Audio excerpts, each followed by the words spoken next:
gente vai estudar agora sobre a aula de hoje, o início e o fim do universo. Nós tínhamos parado na semana passada falando sobre os diferentes modelos de universo. Então, tem gente que fala que o universo é plano, tem gente que fala que o universo é esférico. E tínhamos encerrado falando do belga Lemaitre, que postulou que o universo ele começou num estágio inicial de altíssima densidade, ou seja, uma quantidade infinita de matéria sobre um ponto infinitamente pequeno. Tá? Basicamente, a partir da ideia de que se o universo está se expandindo, é o que a gente percebe com a ideia de que a maioria dos objetos que nós conhecemos estão se exibindo um desvio para o vermelho no espectro, então significa que os objetos em geral, embora alguns possam estar se aproximando da Terra, a maioria dos objetos conhecidos ela está se distanciando de nós. Tá? Então, essa seria a ideia de que o universo ele estaria se expandindo, ou seja, está aumentando a distância que existe entre os objetos. Eu lembro quando eu estava fazendo a minha disciplina de astronomia, teve na hora que a gente estava falando, que a professora estava falando sobre a expansão do universo, e teve uma menina que perguntou: professora, mas se o universo está se expandindo, isso significa que no futuro ele será um infinito maior? É uma coisa meio estranha da gente pensar, né? Como assim pode se o infinito já é infinito, ou seja, não tem como mensurar o que é maior, o que é menor, então, mas sim, né? A gente tem infinitos maiores e menores. O infinito do universo vai ser, conforme vai passando o tempo, ainda maior. Mas não é espaço que está sendo criado, né? A ideia de que está aumentando as distâncias que existem entre os objetos. Tá? Então, a ideia de que se ele está se expandindo significa que no passado as coisas estavam mais próximas entre si e infinitamente próximas até estarem concentradas todas num ponto. Então, essa ideia de que as coisas estavam no passado todas concentradas num ponto de altíssima densidade é a teoria do Big Bang. A ideia de que toda a matéria que existe no universo ela estava concentrada num ponto infinitamente pequeno. Tá? Tecnicamente, a gente não pode dizer que era toda a matéria do universo, tá? Porque hoje a gente sabe, a física diz que naquele momento não existia matéria, tudo era energia. Então era um ponto em que toda a energia do universo estava concentrada sobre um único ponto, e aí a partir de uma explosão, essa energia começa a se transformar em matéria, como a gente já tinha visto pela equação do Einstein. Então, energia pode se transformar em matéria. Matéria nada mais é do que energia condensada. Então, era um ponto onde toda a matéria, toda a energia do universo estava concentrada. Tá? E aí vem sempre a pergunta, né, o que existia antes do Big Bang? Tem hipóteses físicas para tentar especular sobre isso, mas tecnicamente já é difícil a gente saber como é que se processou o Big Bang em si, né? Então não teria como a gente saber como é que o que aconteceu, o que teria acontecido antes, tá? O nome dessa explosão Big Bang, ela surge numa brincadeira, vamos dizer assim, quase uma brincadeira, vamos dizer assim, né, de um cosmólogo chamado Fred Hoyle, que ridicularizou essa ideia. Ele não aceitava essa ideia de que o universo teve um ponto inicial de altíssima densidade. Falou, vai dizer que realmente o que aconteceu foi tudo isso que está aí, tudo que a gente conhece é fruto de uma grande explosão, que em inglês significa Big Bang. E aí pegou, né, justamente o descrédito que ele deu à hipótese vai dar o apelido para a hipótese aí de a grande explosão. Tá? Então, qual que é o modelo de universo que a gente tem? Então, toda a energia concentrada ali, então uma temperatura tecnicamente infinita, né? Uma densidade infinita, porque você tem toda a energia, o que seria futuramente toda a matéria do universo concentrado sobre um ponto, ou seja, tipo, sem dimensão, né? Um ponto que não tem... Um ponto é uma entidade que não tem dimensão, não tem comprimento, não tem não tem volume, nada, então você é o infinitamente grande dentro do infinitamente pequeno. Toda a energia do universo concentrada sobre um único ponto, tá?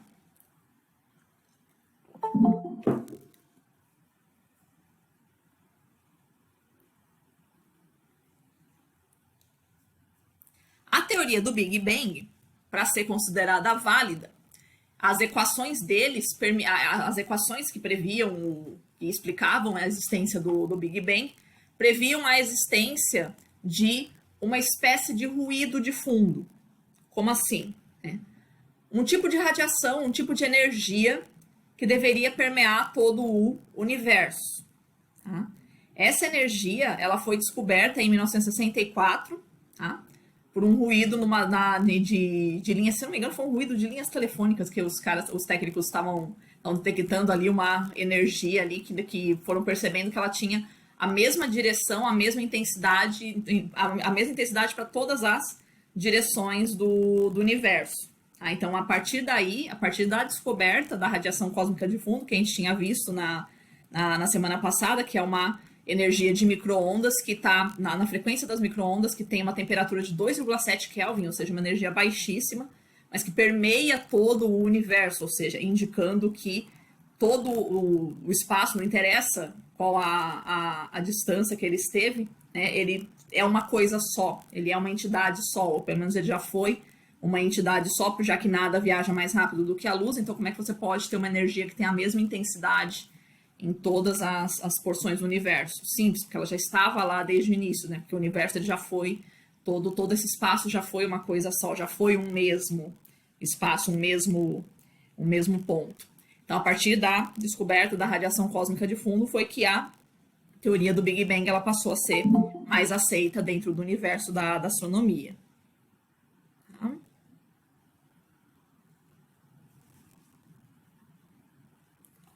Ok? Aqui nós teríamos, então, a cronologia, qual foi a história do universo, quando aconteceu cada coisa. Então, aquilo que nós chamamos de o tempo zero, ou seja, o instante zero, o instante inicial do universo, nós dizemos que nós tínhamos uma entidade no universo chamada de singularidade. O que é a singularidade? É esse ponto que concentra toda a energia do universo, tudo que seria futuramente a matéria do universo. Tá? Então, esse ponto, que é a singularidade, ele explode nesse momento, nesse instante zero, que é o que a gente chama de Big Bang. Tá? Do instante zero até o instante 10 a menos 43, o que significa até o instante 10 a menos 43? É 0,0000000000000000001. Isso com 43 casas decimais, ou seja, 0,42 zeros e depois o número 1, tá? Segundos. Tipo assim, é realmente inconcebível para a mente humana, né, tentar mensurar o que isso significa em termos de tempo. Mas é isso mesmo, é 0,0000 é 43 casas decimais, 42 zeros até você chegar no 1. Tá? Esse período é a chamada Era de Planck. E o que aconteceu durante esse período? Isso a gente ainda não sabe. Vou explicar mais para frente qual é o enrosco que isso nos causa. Tá? Do instante 10 a menos 43 até o instante 10 a menos 6 segundos, então é 0,0000001 segundos, é a era dos hadrons. O que significa isso? É a época em que são criadas as partículas pesadas, começam a ser criadas as partículas pesadas. Quais são as partículas pesadas? Os prótons e os nêutrons. Tá? Esse é o momento em que você tem o início da criação aí dos prótons e nêutrons. Tá? Até 1 segundo, então, a partir, né, da criação dos prótons, começam a ser produzidos também as partículas leves. Então, até o 1º segundo da história do universo ocorre a criação dos elétrons. Então, primeiro veio os prótons e os nêutrons, e depois veio os elétrons. de 1 segundo até 1 minuto no universo, a gente chama isso de era da radiação, tá? Aliás, tecnicamente, tá? A gente divide a história do universo primeiramente em duas grandes eras, tá? Que é a era da radiação e a era da matéria, tá? A era da radiação, ela iria até uns 10 mil anos, né? E aí, depois, né, a partir de 10 mil anos é que começa a era da matéria, né? E depois, antes disso, você tem, dentro da era da radiação, a gente teria essas subdivisões. Por quê? Tá? Por esse evento que nós dizemos aqui que aconteceu aproximadamente 10 mil anos, nos primeiros 10 mil anos do universo, que a ideia é assim, até 10 mil anos, até os primeiros 10 mil anos do universo, tinha mais energia do que matéria no universo. Tá? A partir daí a gente tem mais matéria do que energia. Então a matéria ela foi se criando matéria nesses primeiros 10 mil anos. Tá? Então até 10 mil anos, até os primeiros 10 mil anos no universo, tinha mais energia do que matéria. A partir daí a gente tem mais matéria do que energia. Tá? Então, no início aí, a partir de 1 minuto, do primeiro minuto do universo, começa aí a era na era da radiação, é a formação do hélio e do deutério. Vocês que foram bons alunos de química na escola, vocês se recordam, o hélio, qual que é o elemento hélio? Ele tem 2 prótons, 2 nêutrons e 2 elétrons. Tá? E o deutério? O deutério é um isótopo do hidrogênio. O que é isótopo? É um elemento que ele tem o mesmo número de prótons que um outro elemento, mas ele tem 1, 2 ou mais nêutrons a mais, ele tem um número de massa diferente. Então, o deutério, ele é um isótopo do hidrogênio, ou seja, ele é um elemento que tem um próton e ele tem também um nêutron. A maior parte dos hidrogênios que tem na natureza tem apenas um próton, não tem nêutron dentro do núcleo do hidrogênio, tá? O deutério não, ele é um hidrogênio, ele é um tipo de hidrogênio que além de ter um próton no seu núcleo, ele tem também um nêutron, tá? E ele tem também um elétron orbitando em torno desse núcleo, tá? Então é a época que se forma todo o deutério que a gente tem na natureza, ele se forma nesse instante, tá? A partir de 10 mil anos, então, como a gente já tinha falado, a gente entra na chamada era da matéria, que é quando o universo passa a ter mais matéria do que energia, pelo menos aquilo que a gente considera, né? Não como matéria escura e nem como energia escura, só aquilo que nós consideramos como matéria visível e energia visível ou mensurável, digamos assim, tá? A partir de 10 mil anos a gente tem mais matéria do que energia. E com 300 mil anos, finalmente, a gente diz informalmente que é o parto do universo. Ele estava todo esse período de 300 mil anos ainda em formação de todas as entidades que vão acontecer nele. Qual que é o parto, o instante do parto do universo? É com 300 mil anos de idade, 300 mil anos depois do Big Bang, que acontece o chamado desacoplamento. O que é desacoplamento? Pensa o seguinte, até 300 mil anos atrás, se o universo todo era um único ponto, e ele foi se expandindo, ele era pequeno no seu início, ou seja, ele tinha toda a matéria bastante concentrada, ainda embora ela já tivesse ocorrido a explosão, toda a matéria ela ainda está concentrada sobre uma região de pequenas dimensões, tá? É mais ou menos...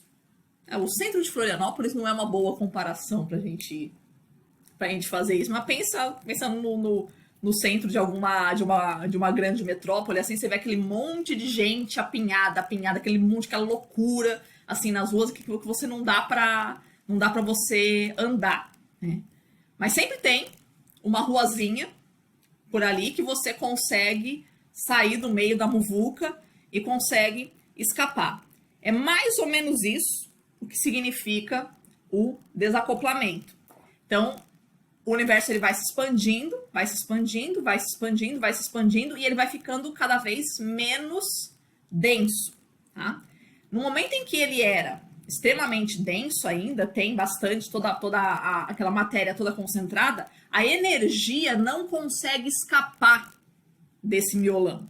Ela fica ali, por mais que a energia viaje em linha reta, que ela tente, vai tentando sair, né? Sempre ela vai bater numa matéria, vai bater num átomo e vai sendo sempre reabsorvida. A energia não tem liberdade de movimento.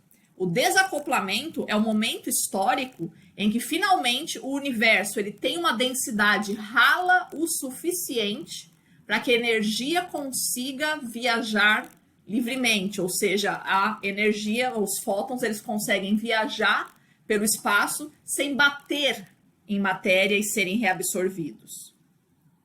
Tá?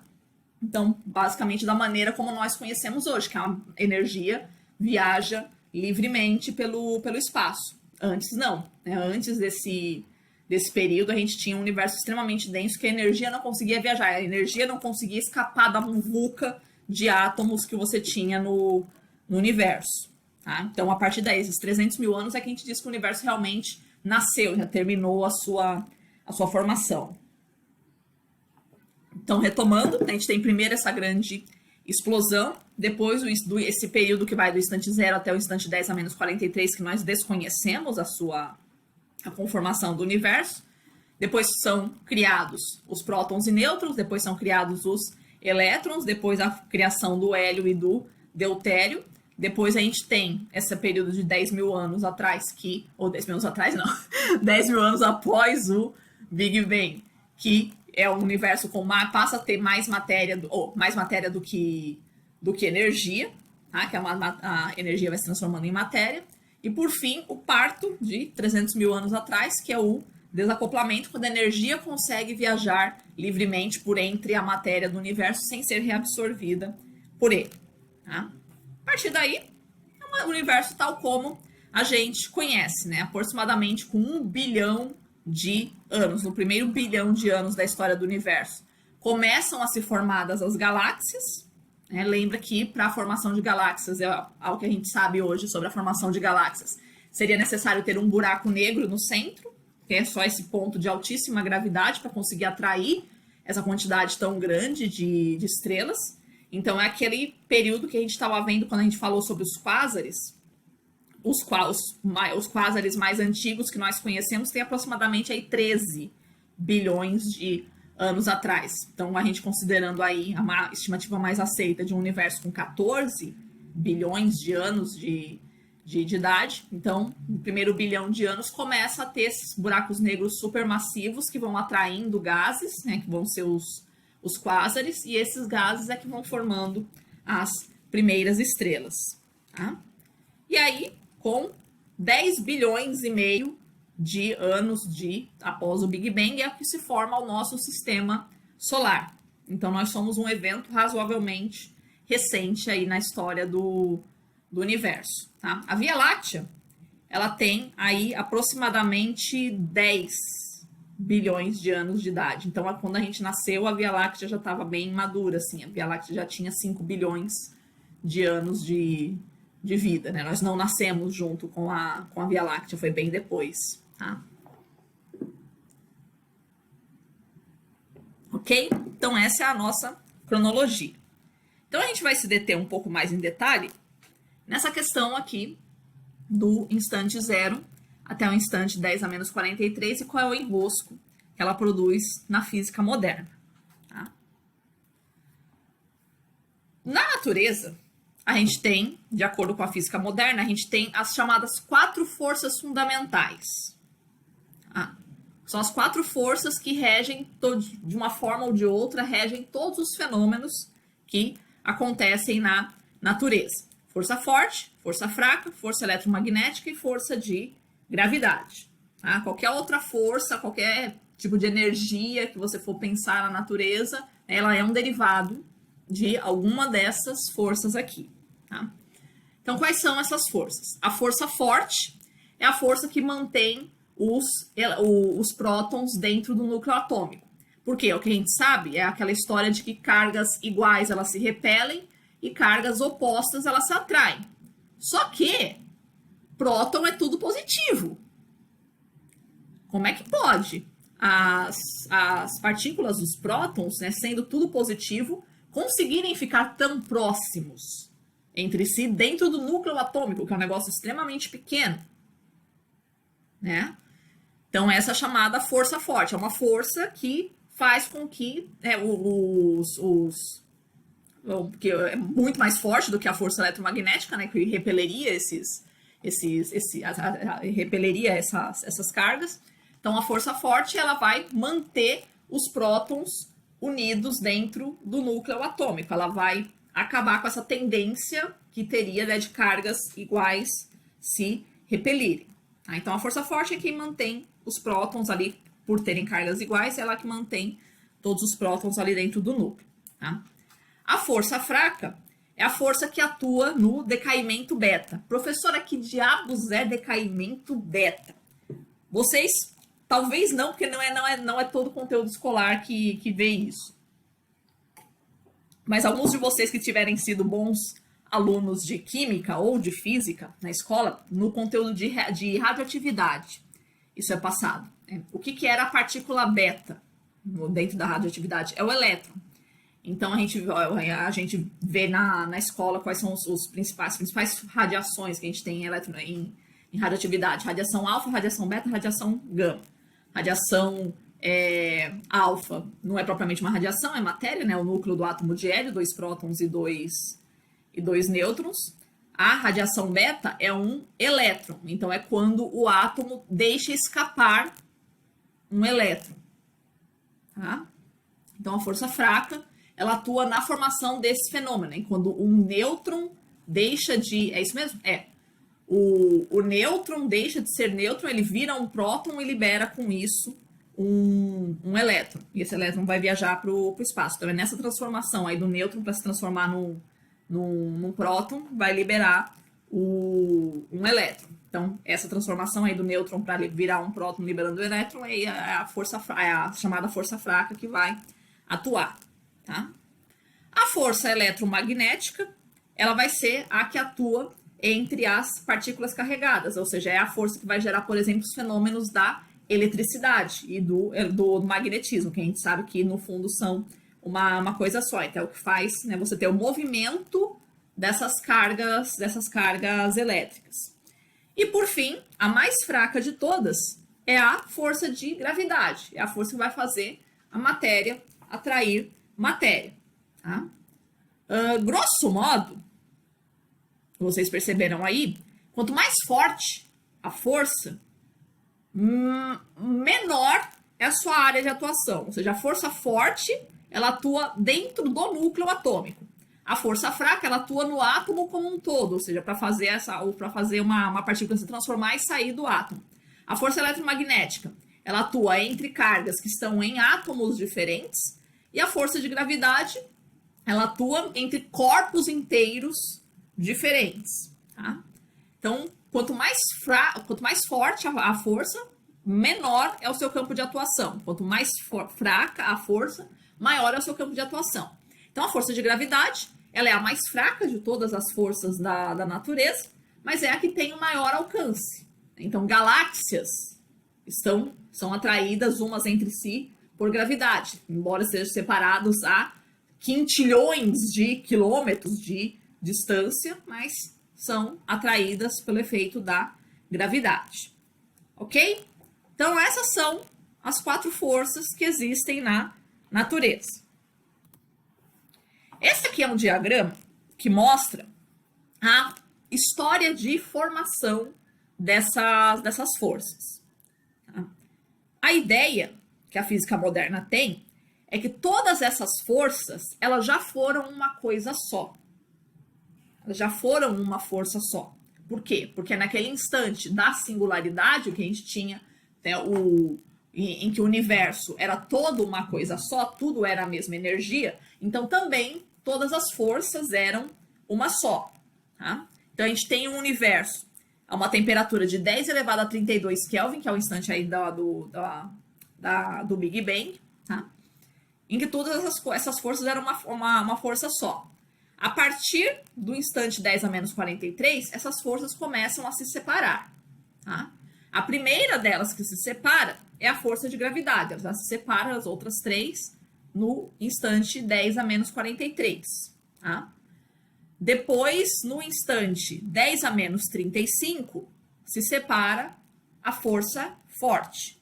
E depois, no instante 10, até no instante 10 a menos 12, se separam, né, a força fraca da força eletromagnética. Tá? Então, a partir do instante 10 a menos 12, eu já tenho as quatro forças da natureza em separado. Mas a primeira que saiu foi a gravidade. Mas, né, o grande enrosco é a gente, né, tentar entender como é que todas essas quatro forças que exercem fenômenos extremamente diversos entre si, como é que elas foram, né, a mesma coisa durante todo durante esse período, né, até o instante 10 a menos 43. Então, cara, todo o trabalho do Stephen Hawking, né, ele se resumiu a isso, né, tentar entender o que foi que aconteceu. Tá? Então, o grande enrosco que a gente tem na física de hoje é tentar entender esse universo em que você tinha tudo, toda a energia, toda a matéria, todas as forças fundamentais da natureza, sendo uma coisa só. Né? Sendo uma mesma força. Tá? Então, o grande enrosco da física hoje tentar explicar todas essas quatro forças de origem tão diversas em termos de uma única força. Ou seja, explicar o que aconteceu do instante zero até o instante 10 a menos 43. Ok? Essa é a teoria do Stephen Hawking, conhecida como teoria do campo unificado, popularmente conhecida como teoria do tudo. Por que teoria do tudo? É uma tentativa de explicar, então, todos os fenômenos que acontecem na natureza. Ou seja, você unificar, é uma teoria que unifique a natureza dessas quatro forças. São as quatro forças que governam todos os fenômenos naturais, né? Tentar encontrar o que elas têm em comum. Encontrar uma origem em comum para elas. Tá? Na história da física, uma síntese como esta nesse nível, só tinha sido feita pelo Newton. A física anterior ao Newton, como é que ela era? A física do Aristóteles. Então, Aristóteles postulava leis que regiam os corpos celestes. Essas leis eram diferentes das leis físicas que regiam os corpos terrestres. O Newton vem e diz que não. Que a mesma lei, que é a lei da gravidade, a mesma força que rege os movimentos dos corpos celestes, né, é o que rege os corpos terrestres. Então, as mesmas coisas, o motivo que faz as coisas caírem aqui na Terra é o mesmo motivo que faz a Terra ficar presa ao Sol, é o mesmo motivo que faz a Andrômeda ficar presa à Via Láctea. Então, em diferentes escalas, a força é a mesma, é a força da gravidade. O salto que o Stephen Hawking vai dar, em termos de magnitude, é exatamente esse mesmo, né? Tentar unificar todas as forças que existem na natureza. Então, o Newton unifica todos os movimentos que existem na natureza a partir da força de gravidade. Então, Stephen Hawking ele vai fazer a unificação de todos os fenômenos naturais em termos de uma única força. Tá? E é aí que reside o problema. Por quê? Nós temos duas grandes teorias dentro da física, que são a mecânica quântica e a teoria da relatividade. Tá?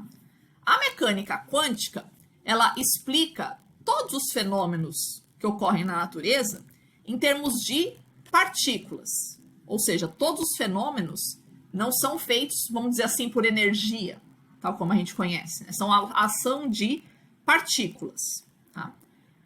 Então, por exemplo, a força forte, que é a força que mantém os átomos, né, coesos ali dentro do núcleo, ela é exercida por partículas chamadas gluons. De onde é que vem esse nome? Vem de glue, em inglês, que é cola. Então, é uma força que cola os prótons entre si. Tá? Então, é uma partícula que faz essa ponte entre os prótons, mantém eles coesos dentro do núcleo. Tá? A força fraca ela é feita pelos bósons W e bóson Z, seja lá o que isso signifique. Tá? E a força eletromagnética, que é o que tem a manifestação aí da eletricidade e da luz, são os fótons. Então, são essas partículas, os fótons, que vão carregar energia, tá? Em pacotes. Então, cada fóton ele consegue transportar uma quantidadezinha X de energia. Essa energia vai se manifestar na forma de eletricidade, na forma de luz, por exemplo.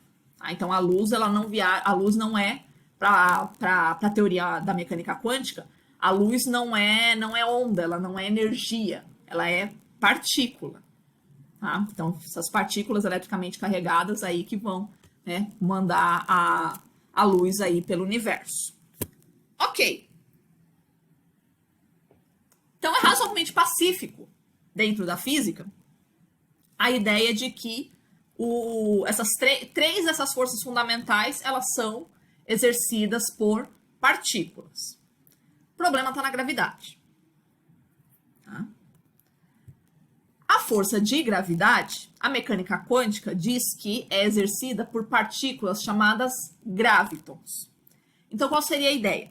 Quando eu solto um objeto para ele cair no chão, o que faz ele cair no chão? Uma troca de partículas, que seriam os gravitons, que vai puxando esse objeto em direção ao chão. A grande pergunta é, como é que o objeto sabe que ele tem que cair, né? Como é que os gravitons sabem que eles têm que sair em direção de um objeto a outro? Mas a noção seria essa, né, de que entre um objeto e outro que estão se atraindo, eles estão trocando gravitons entre si, essas partículas aí que fazem esse puxão de um objeto para o outro. Ok. Só que tem um pequeno problema. Não existe até hoje nenhum experimento que conseguiu sequer detectar, nem teoricamente, a existência dos gravitons. A gente não tem evidência nenhuma da existência dos gravitons. É só uma ideia teórica. Tá? Para as outras três forças, sim, a gente tem experimentos, tem evidências físicas que demonstram a existência dessas partículas. Tá? Para os gravitons, não. Não existe nenhuma prova, nenhuma evidência, nada que dê a entender que existam essas partículas, que exista essa troca de partículas entre dois objetos que são atraídos gravitacionalmente. Tá? Beleza. A outra teoria da física moderna é a teoria da relatividade geral do Einstein, que a gente tinha visto na semana passada. A relatividade geral do Einstein, vocês lembram, é a teoria sobre a gravidade. E o que é a gravidade para o Einstein? Ela é o resultado da curvatura do universo. Então, a presença de um corpo material no universo produz uma curvatura no espaço. Então, todos os objetos que estiverem ali próximos desse objeto central, eles são obrigados a fazer uma trajetória que obedece a essa curva, né? Não existe uma outra possibilidade de fazer essa trajetória. Então, a força de gravidade é o resultado do movimento desse objeto ali fazendo essa trajetória obrigada, porque não existe outro espaço, porque a presença desse corpo material fez essa curvatura no espaço. Então, percebam que são duas explicações sobre a gravidade completamente diferentes. Então, a mecânica quântica fala que a gravidade é feita por partículas, ou seja, dentro de um universo, dentro de uma concepção, né, extremamente pequena sobre a interação que existe entre os objetos, né, ou seja, a atração ocorre, né, num nível muito micro, né, essa troca de partículas absolutamente invisíveis, absolutamente indetectáveis, né? Então, um mundo muito micro é o que faz a existência da gravidade. Para o Einstein, não. Né? Ela é num mundo muito macro que acontece. Você só consegue observar essa curvatura do espaço-tempo realmente em grandes extensões do universo. Tá? Então, são duas explicações sobre a gravidade absolutamente incompatíveis. Elas não são só diferentes, elas são absolutamente incompatíveis. Tá? Esse que é o grande enrosco da física moderna, uma tentativa de compatibilizar a mecânica quântica com a gravidade para poder explicar esse período do universo, né, do instante zero até o instante 10 a menos 43. Por quê? Porque tem que existir, né, se todo o universo foi uma coisa só, então tem que existir alguma forma de compatibilizar essas duas teorias. Professora, não pode estar as duas certas? Não. Essa que é a desgraça. Não pode ser só duas interpretações diferentes? Não. Tem que ter um jeito da gente conseguir compatibilizar as duas, ou seja, de eu traduzir uma explicação em termos da outra e vice-versa. Ah, mas não pode ter só duas teorias rivais? Gente, não é assim que funciona a ciência, tá? Existem teorias rivais em outros campos da ciência, né, que explicam os diferentes fenômenos do universo, mas no final das contas, sempre uma delas vai vencer. Você não pode ter duas teorias rivais falando sobre o mesmo mundo, do tipo, o mundo é um só. A realidade é uma só, os objetos são um só. A gente pode ter diferentes interpretações sobre esse objeto, mas no frigir dos ovos, somente uma vai estar correta. Então, somente uma vai descrever efetivamente como é que acontece as coisas do universo. Ah, então a gente poderia escolher, então, né? Ou a gravidade, ou a mecânica quântica está correta, ou a relatividade está correta. Só que, dentro do que a mecânica quântica já avançou até agora, ela parece correta. Tá? Então, todas as partículas que ela foi prevendo ao longo da história, a partícula para descrever a força forte, para descrever a força fraca e para descrever a eletromagnética, tudo o que ela previu até agora para descrever essas forças está correto. Tá? Então, a gente não tem motivo para duvidar da mecânica quântica quando a gente está falando da força forte, da força fraca e da força eletromagnética. Então, até agora, ela acertou. A relatividade geral também, até agora, já acertou. A gente tinha visto na aula passada, né, o problema do periélio de Mercúrio, o problema das lentes gravitacionais, né, que é explicado pelo fato de que a presença de matéria no universo faz uma curvatura do espaço. Então, tudo o que a relatividade geral previu, ela também se mostrou correta. Então, não é uma coisa simples, a gente escolher uma e descartar a outra. As duas dentro do seu campo, elas estão funcionando muito bem. Ah, mas poderia ser o seguinte, né? A mecânica quântica, ela descreve o mundo micro. Ela trabalha com os fenômenos subatômicos ou, no máximo, a interação entre um átomo e outro. Ela trabalha sobre o mundo micro.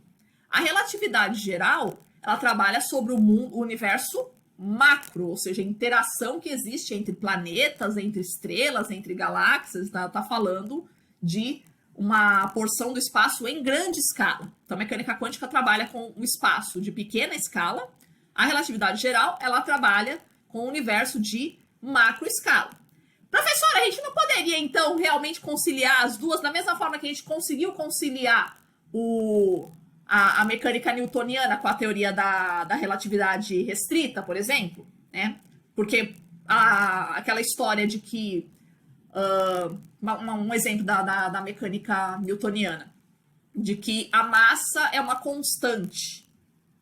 Então, o peso não, mas a massa é uma constante. Então, eu, com os meus 92 quilos de massa, eu tenho a mesma massa em Marte, eu tenho a mesma massa em Júpiter, não tenho o mesmo peso, porque eles têm gravidades diferentes. Mas a massa, quantidade de matéria, é a mesma em qualquer parte do espaço. Para a relatividade, não. Para a relatividade geral, massa não é uma constante. A gente tinha visto, a massa depende da velocidade. Mas, né, a relatividade restrita, ela trabalha com campos de alta velocidade. Mecânica newtoniana trabalha com campos de baixa velocidade. Então, para o nosso mundinho, né, embora, né, de maneira geral, a relatividade restrita ela tenha superado a mecânica newtoniana, para o nosso mundinho, a gente pode considerar ainda a mecânica newtoniana como válida. A mecânica newtoniana é o que os engenheiros utilizam para fazer trem, para fazer ponte, whatever. Né? A gente pode continuar trabalhando com as equações do Newton. A gente vai trabalhar com as equações do Einstein só quando a gente está falando de grandes espaços do universo. Então deu para conciliar as duas. Então não daria, professora, para a gente conciliar a mecânica quântica com a relatividade geral? Não! Não, por quê? Porque existiu um momento na história do universo que o mundo macro foi micro. Então a mecânica quântica fala do micro, do mundo micro, a relatividade fala do mundo macro. Né? De mesma coisa para a mecânica newtoniana e a relatividade restrita. A mecânica newtoniana fala de campos de baixa velocidade, a relatividade restrita fala de campos de alta velocidade. Então a gente consegue compatibilizar as duas, porque um campo de baixa velocidade não é um campo de alta velocidade.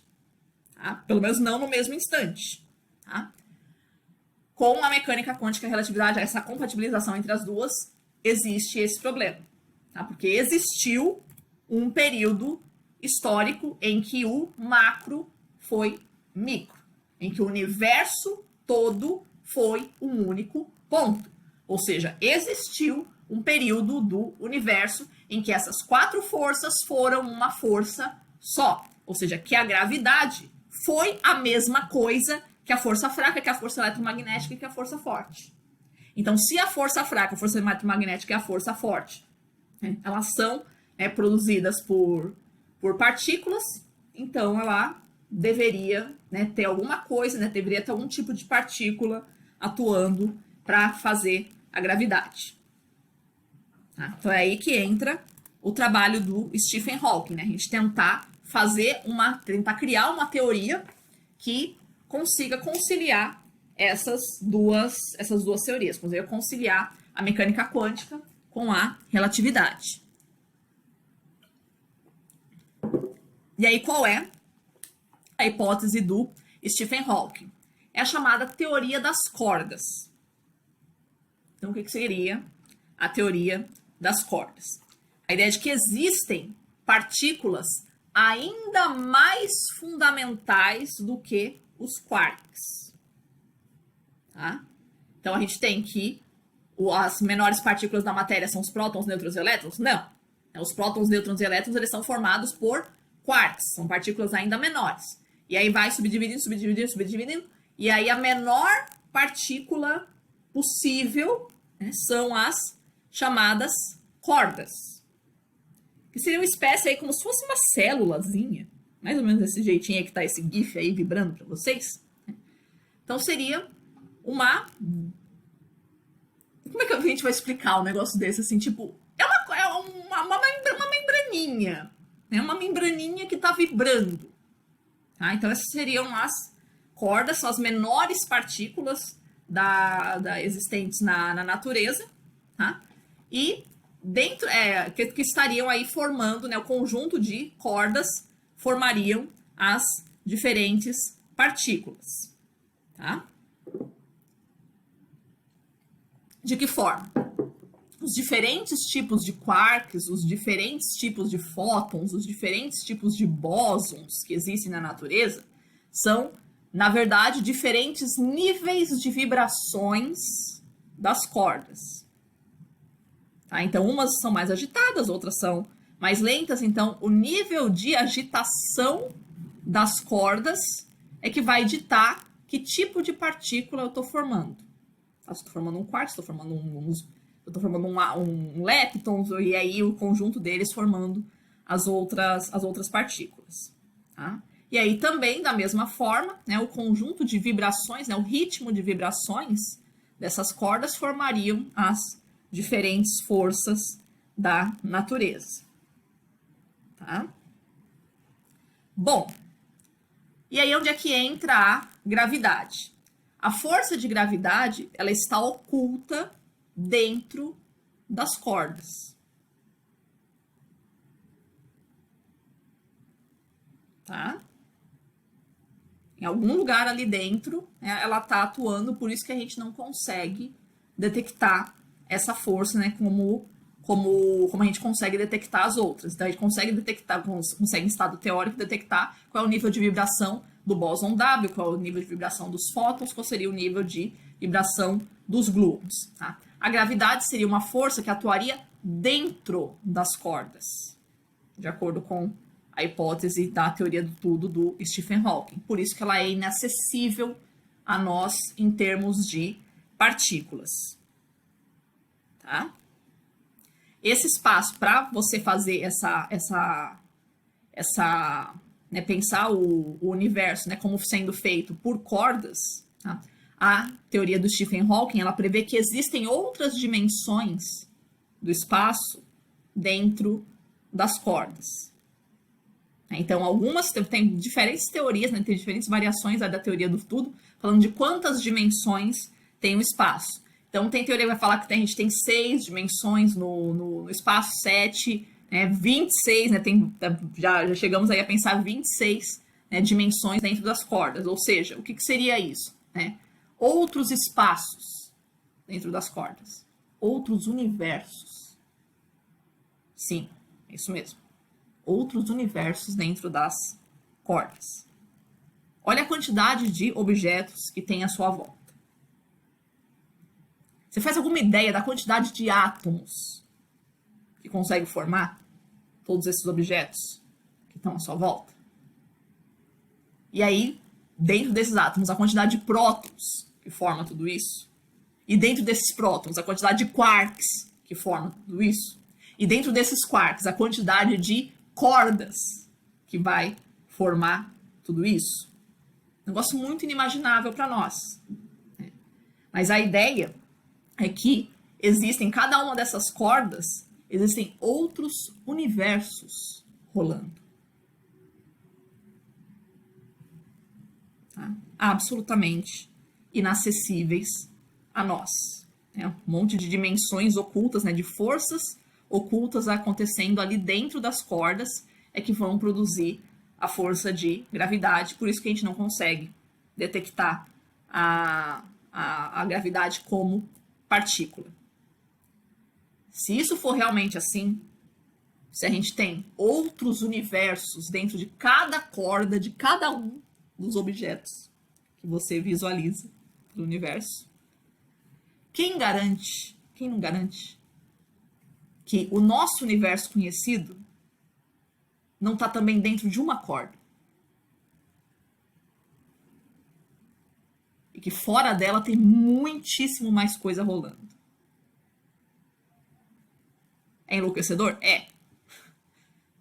Mas é o que essa hipótese permite. Então, se existem outros universos, né, outras dimensões dentro das cordas produzindo a gravidade, é lógico, é razoável pensar que o nosso universo também seria parte de uma corda e que existiriam outros universos dentro de outras cordas, né, que vão formar outras partículas de outros universos aí e assim sucessivamente. Cada um deles, obviamente, desses universos, cada um deles absolutamente inacessível a nós. Tá? É para enlouquecer o peão, né? Enfim. Professora, eu não entendi nada, absolutamente, sobre esse papo de cordas. Não tem problema. Não pense que físicos, quando falam sobre teoria de cordas, estão realmente entendendo sobre o que estão falando. Tá, gente? Tudo isso são teorias extremamente recentes aí na história da física. Tudo isso ainda em grande elaboração e cada dia surge uma hipótese diferente para complementar os enroscos em que a gente se enfia nessa teoria.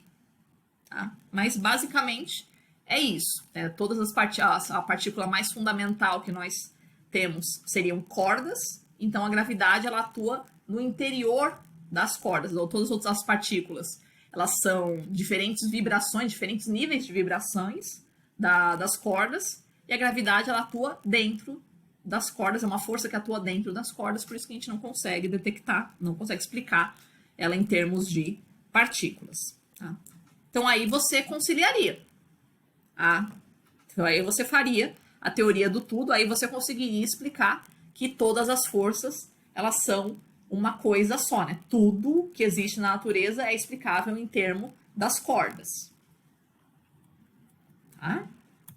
Mas aquilo, não pensem que essa teoria é estabelecida, que ela não tem, né, rivais, que ela não tem a possibilidade aí de ter várias mudanças aí, cada dia aparece uma coisa diferente. Ok? Beleza. Então a gente viu aqui como é que o universo nasceu. Agora a gente vai ver qual vai ser o futuro do universo. O que a gente tem daqui para frente, o que a gente pode esperar do universo. Então, ao que nós sabemos do nosso conhecimento atual, a gente tem um universo que está em fase de expansão. E aí a gente faz a seguinte pergunta: ele vai continuar expandindo para sempre? Ele vai parar em algum momento? Ele vai voltar a se condensar? Qual vai ser o destino futuro do universo? Bom, para a gente responder a essa pergunta, qual é a ideia? A gente tem duas forças atuando aí para expansão ou contração do universo. A força de gravidade faria com que o universo se contraísse, com que ele se fechasse. A força de gravidade faz com que as coisas se atraem. E a força de expansão do universo, o impulso do Big Bang, faz com que as coisas se afastem. Então, tecnicamente, é razoavelmente simples a ideia da gente saber, né, se o universo vai continuar expandindo ou se ele vai parar ou se ele vai contrair. Né? A gente tem que saber qual dessas forças é maior. Se a gravidade for maior do que o impulso do Big Bang, o universo vai chegar ao momento em que ele vai começar a contrair. Se o impulso do Big Bang for maior do que a força de gravidade, ele vai continuar expandindo. Beleza? Como é que a gente faz para saber quem é maior, a gravidade ou o impulso do Big Bang? A gravidade é feita por matéria. Então eu preciso saber quanto de matéria que eu tenho no universo. Professor, esse negócio é impossível, a gente saber quanto tem de matéria no universo, já que o universo é infinito. Ok, mas eu consigo saber qual que é a quantidade de matéria que eu tenho numa amostra do universo. E aí também consigo saber qual é o impulso que tem nessa amostra do universo, consigo saber qual que vai ser o maior deles. Tá? A gente consegue, né? A gente tem aí uma média de qual é a densidade do universo, ou seja, quanto que a gente tem de partículas, quanto que a gente tem de matéria por área, ou por volume do universo. Tá? A gente tem que a densidade que seria necessária para equilibrar as duas, para dizer que o impulso do Big Bang e a gravidade se equilibrariam, se anulariam uma outra, então, ou seja, um está puxando para fora, outro está puxando para dentro. Tá? A densidade, que a gente chama isso de densidade crítica, ou seja, qual deve ser a densidade do universo para que essas duas forças consigam se igualar. O valor mais aceito hoje é o valor de 10 a menos 26 gramas de matéria por centímetro cúbico do universo.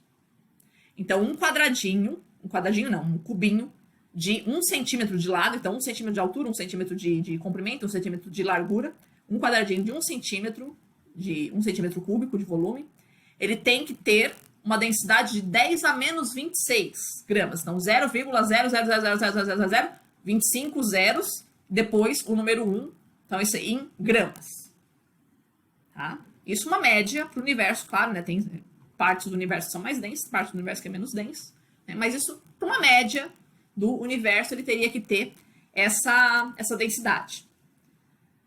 Então, se o universo for mais denso do que isso, tiver mais matéria do que isso, que 10 a menos 26, então a gravidade vai ser mais forte do que o impulso do Big Bang.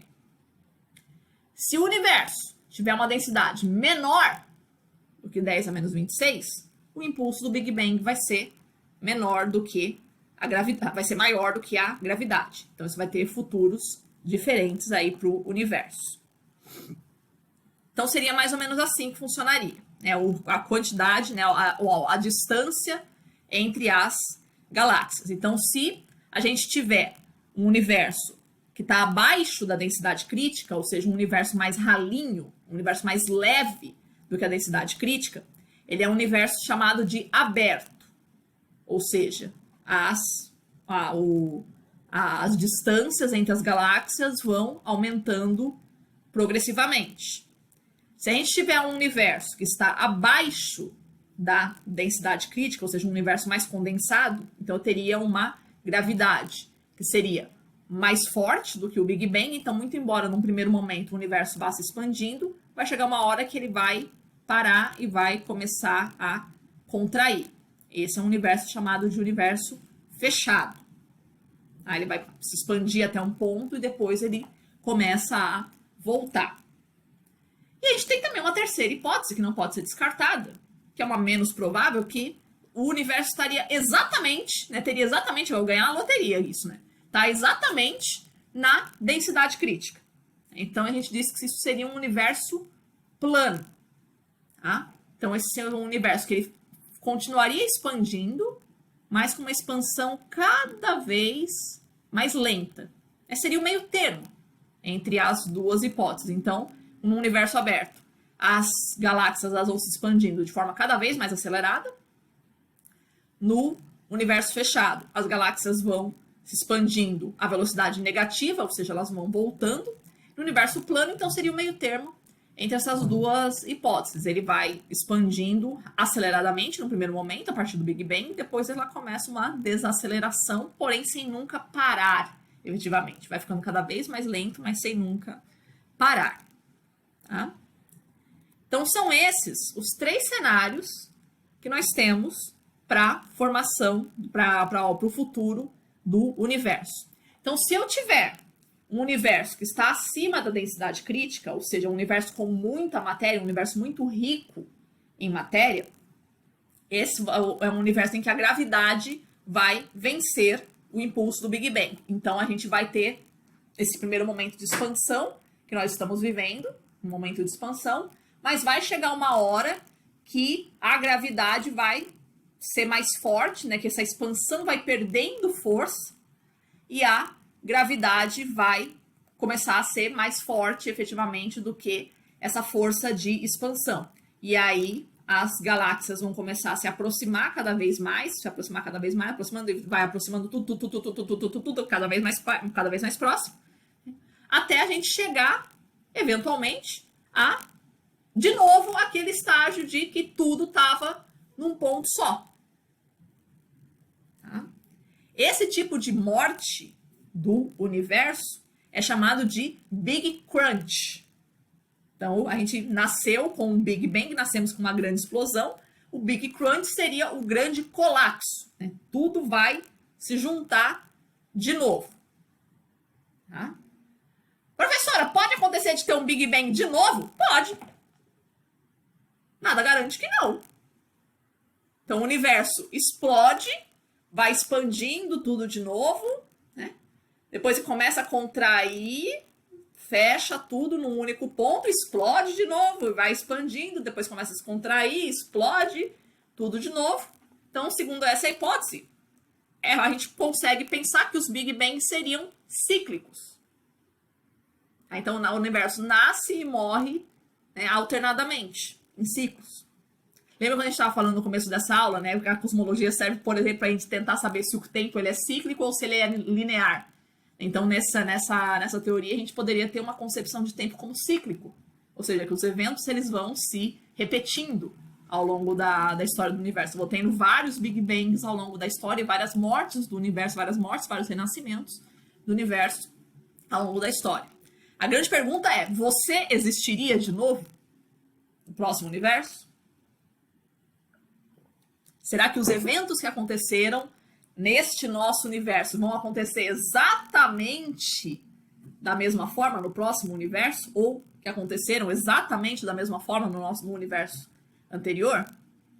ou se um pequeno desarranjozinho ali nos átomos faria, né, a gente ter um universo completamente diferente, né, cheio de eventos completamente diferentes. A sua história aconteceria, você existiria num próximo universo, ou você existiu no universo anterior?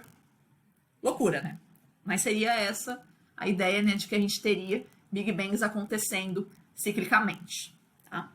Esse tipo de universo, né, em física a gente chama de morte quente, porque conforme vai passando o tempo, vai aumentando a quantidade, a densidade da energia do universo, porque se as coisas vão ficando cada vez mais próximas, então tem mais energia concentrada numa área cada vez menor.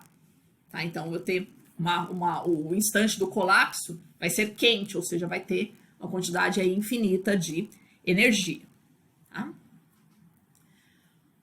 A outra possibilidade é um universo abaixo da densidade crítica, ou seja, um universo que tem menos matéria do que o necessário para ocorrer o Big Crunch. Ou seja, é um universo ralinho. Tá? Então, nesse universo, a força de expansão do Big Bang é maior do que a força de gravidade. Então, esse universo expandiria infinitamente. Tá? Com essa expansão do universo, qual seria o que aconteceria? Então, as distâncias entre as galáxias vai aumentando progressivamente, de tal forma que vai chegar um momento histórico em que eu não vou mais ter interação entre as galáxias. Lembra que elas vão, conforme elas vão viajando, elas vão se trombando, e aí eu vou tendo, uma vai arrancando o braço da outra, uma vai ganhando matéria da outra, e aí essa matéria que vai ganhando da outra vai gerando perturbações que vão produzindo as novas estrelas. Então a reciclagem de matéria, a reciclagem de estrelas no universo precisa desse choque de galáxias para ocorrer, ou pelo menos é muito mais facilitado por esses choques de galáxias. À medida que o tempo for passando, então, que esses choques entre as galáxias não forem mais ocorrendo, as estrelas de cada uma dessas galáxias, conforme elas forem morrendo, elas não vão mais sendo repostas. Você não vai ter mais a reciclagem da matéria que existe dentro da galáxia. É lógico que a hora que uma estrela morre, ela joga a matéria para o espaço. Então, sim, a gente reaproveita as estrelas novas que vão nascer, elas reaproveitam matéria que está dentro da galáxia. Não precisa, né, ser matéria oriunda de outra galáxia para que nasça estrelas novas dentro da minha galáxia. Eu tenho muito combustível ainda. Só que uma hora isso acaba. Aí eu precisaria pegar matéria de outra galáxia para ir, né, juntando, né, tipo, eu tenho pouco, mas a outra também tem pouco, a outra também tem pouco, então um pouquinho, juntando vira um pocão. E aí a gente consegue fazer novas estrelas. Mas se as distâncias entre as galáxias elas forem aumentando tanto, né, vai chegar uma hora que não vai ter mais esses choques entre as galáxias, e aí as estrelas que foram produzidas no passado vão morrendo, na hora vai morrer, e não vão sendo repostas. Então vai ficar só matéria, só poeira dispersa no espaço. As galáxias vão virar nebulosas, né? Elas vão ser só poeira. Ok, mas o universo continua expandindo com isso. E aí a poeira vai ficando cada vez mais distante. As manchas de poeira vão ficando cada vez mais distantes entre si. Só que o universo continua expandindo. E aí, os grãos de poeira vão ficando cada vez mais afastados entre si. Só que o universo continua expandindo. Então, os grãos de poeira vão se quebrando em grãos menores. Só que o universo continua expandindo. Então, os átomos dos grãos de poeira começam a se separar. Só que o universo continua expandindo. Então, vai aumentando as distâncias entre os átomos do universo. Os átomos vão ficando todos separados. Só que o universo continua expandindo. Então, vai aumentando a distância que existe entre o núcleo e a eletrosfera dos átomos. Os átomos vão inchando. Só que o universo continua expandindo. Então, os átomos vão se desintegrar, vai soltar a eletrosfera dos átomos, vão ficar aí as partículas todas soltas pelo espaço. Só que o universo continua expandindo. Então, as próprias partículas vão se quebrando. Então, os prótons e os nêutrons, que são formados de quarks, os prótons e nêutrons vão se arrebentar, liberando quarks aí pelo espaço. Só que o universo continua expandindo. Então, os quarks vão se arrebentando aí pelo espaço. Só que o universo continua expandindo. Então, as cordas começam aí se arrebentando pelo espaço. Só que o universo continua expandindo. Então, o próprio tecido do espaço-tempo começa a rasgar, fazendo uma colcha, mas pensa aquela colcha bem velha, toda cheia de furo. Vai ser aquilo, o universo. O próprio tecido do espaço começa a se rasgar. Então vai ter partes do universo que vai ser espaço absolutamente vazio, né, só com energia dispersa por aí, cheio de buracos no meio onde não tem absolutamente nada, né, que são rasgos do tecido do espaço-tempo. Então uma coisa infinitamente grande, só com energia, mas essa energia toda dispersa sobre uma área, infinitamente grande. Tá? Essa hipótese do universo, do futuro do universo, ela é chamada de Big Rip, então o grande rasgo. É o momento em que o próprio espaço-tempo vai rasgar. E como é um estado em que toda a energia está super dispersa pelo espaço, ela não está concentrada, a gente diz que é uma morte fria. É um universo de baixíssimo teor de energia. Tá? E tem ainda a terceira hipótese, que é a menos provável, porque em termos de valor ele teria que estar exatamente na densidade crítica, então um universo em que a força de gravidade fosse igual à força de expansão do universo. Então, da mesma forma, a gente teria um universo que iria se expandindo, só que essa expansão ela seria cada vez mais lenta. Então, a mesma coisa, né, um cenário que fosse acontecendo assim das galáxias irem se separando, de você não ter mais formação de estrelas, né, dos átomos irem se desintegrando e tal, né? Mas quando é que vai acontecer? Quando é que vai acontecer o grande rasgo, efetivamente? Nunca vai acontecer. Né? Só depois, a gente diz, né, depois de um tempo infinito, que a gente chegaria a esse ponto do grande rasgo. Ou seja, tempo infinito quer dizer nunca, porque o universo ele iria fazendo uma expansão cada vez mais lenta. Então, chegar a um ponto de parar essa expansão, não. Isso nunca iria acontecer nessa hipótese. Então, a gente teria um estado realmente de baixíssima energia, mas um estado até chegar realmente no ponto do grande rasgo, então isso não aconteceria. Então, essa terceira hipótese é o chamado Big Freeze, né, o grande congelamento, né, que seria um universo que ele teria aí só energia, mas energia muito dispersa, né, sobre uma área muito grande. É também chamado de morte fria, né, porque da mesma forma que o grande rasgo, a gente teria uma energia dispersa sobre uma grande área. Tá? Bom, qual delas a física moderna vai dizer que vai ser o nosso futuro? Eu gosto mais do Big Crunch. Eu gostaria que a gente tivesse o universo acontecendo tudo de novo. Falar, vai acabar, né? Mas tá, estamos aí, daqui a pouquinho só aguarda alguns bilhõezinhos de anos aí que a gente tá aí estamos todos aí de volta. Tá?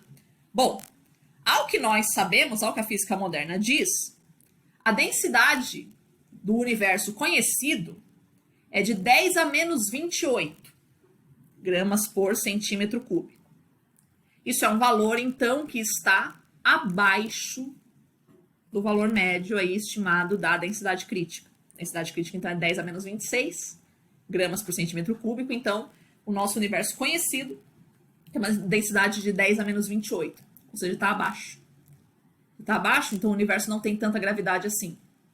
Então, a força de expansão do Big Bang ela é maior do que a gravidade.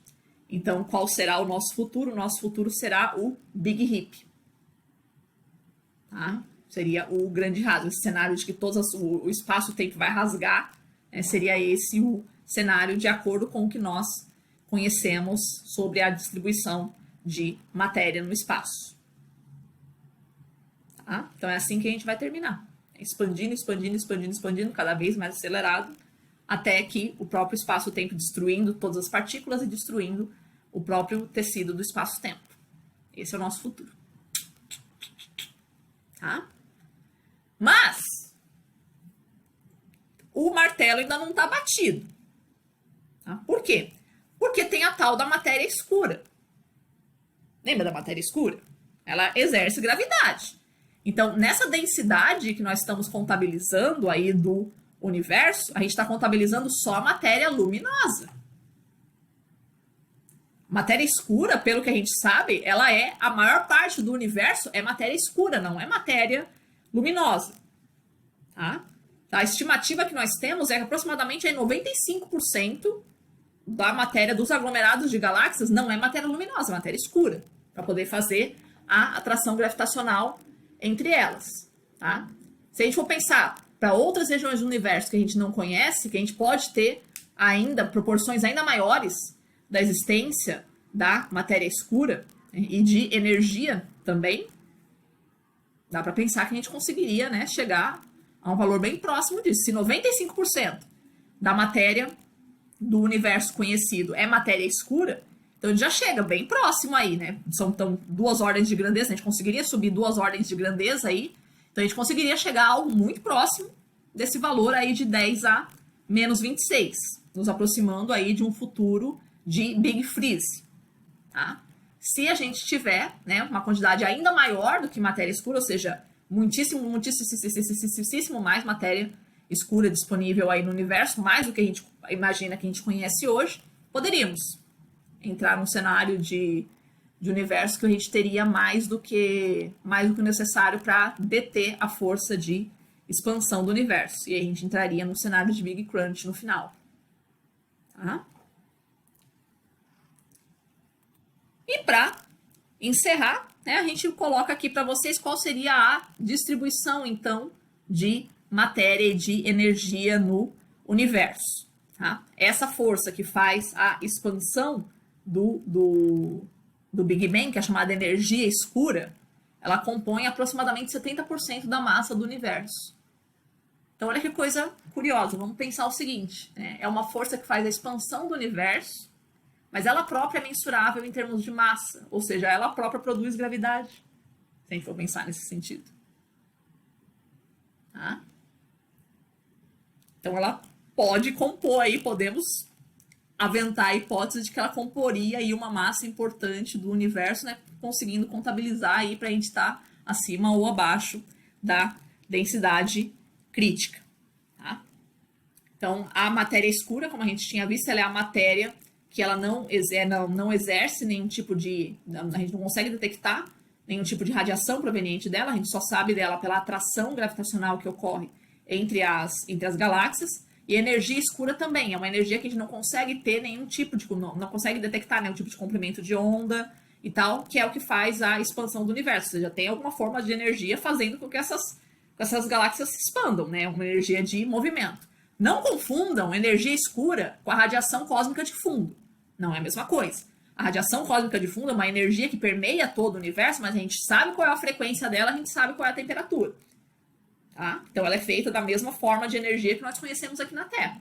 Tá? A energia escura, não. A gente não sabe qual é o comprimento de onda dela, a gente não sabe a temperatura dela, a gente só observa o efeito dela, que é a expansão das galáxias. Tá?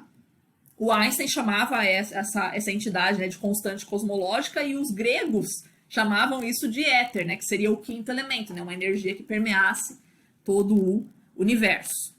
Mas isso aqui só para dizer, né, o quanto que a gente não conhece do nosso universo, ou seja, da matéria normal, a matéria visível que compõe o nosso universo, somente 0,5% da matéria que compõe o nosso universo é matéria visível. Tá? Temos 0,005 de radiação, de energia, matéria comum, mas não luminosa, 3,5%, né? 26% da matéria do universo seria matéria escura e 70% da matéria do universo seria energia escura, seria essa energia que a gente não detecta. Então, se você for somar 70 com 26, 96% de tudo que existe no universo a gente não conhece. Tá? Então, bem nessa ideia, né, de que, tipo, não sei se seria muito útil a gente investigar sobre os universos que existem dentro das cordas, sendo que tem tanta coisa aí no nosso universo dentro da nossa corda que dá pra gente pesquisar, né? Temos ainda muito chão dentro desse universo para conseguir pesquisar. Ok? Acho que tivemos bizarrices suficientes para a aula de hoje.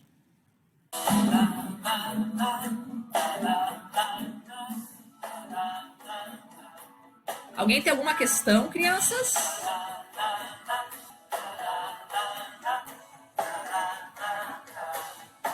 Sim, as cordas também temos cordas dentro de nós. Todos os nossos átomos são feitos de cordas. Então a gente tem universos dentro de nós também. Tudo, todos os seus objetos que teriam à sua volta tem outros universos dentro deles. Fechou então, crianças? Lembrando, até as 23h59, o trabalho ali no Moodle. Semana que vem a gente faz a nossa prova começando às 18 horas. Tá bom?